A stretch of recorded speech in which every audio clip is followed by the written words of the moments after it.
kanilang panglimang paglalakbay ay nagsisimula na dito. At ito po si Crystal Cutie Lord. Tatawagin niya na po si Tata Lino. Tata Lino Nyonyard. Lumiting ka na dyan. At tayo ay maglalakbay ulit. Ano? Gigising na ba ulit? Oo. Sampalin mo na ikaw.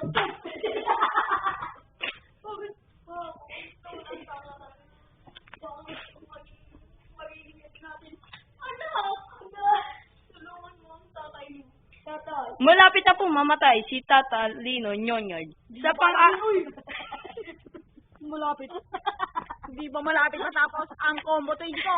Combo 22 story pa ba? Kaya ko pa mag-push up, tingnan mo.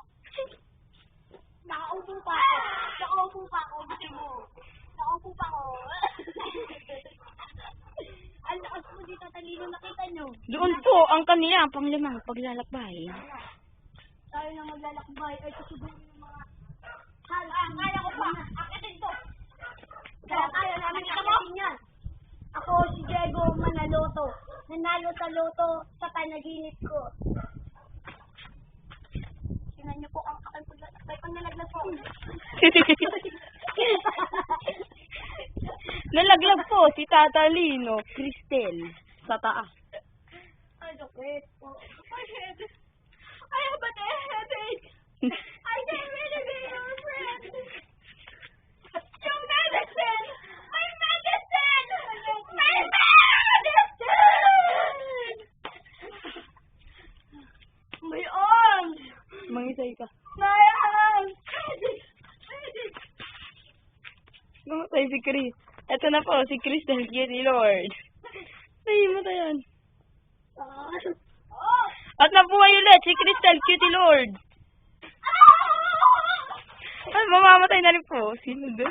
Sabihin niyo tayo mga matay. At nirevive po kami ni... Bubuhayin na rin po sila ni Panginoong Jesucristo.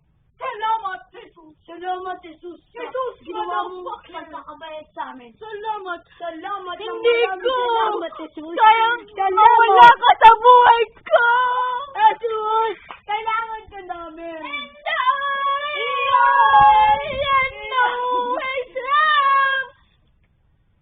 Eh, di mo? I love you! I love you too! Ito na po ang pagtatapos ng kanilang panglimang paglalakbay.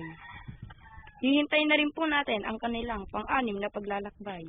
Salamat po sa pagpapanood.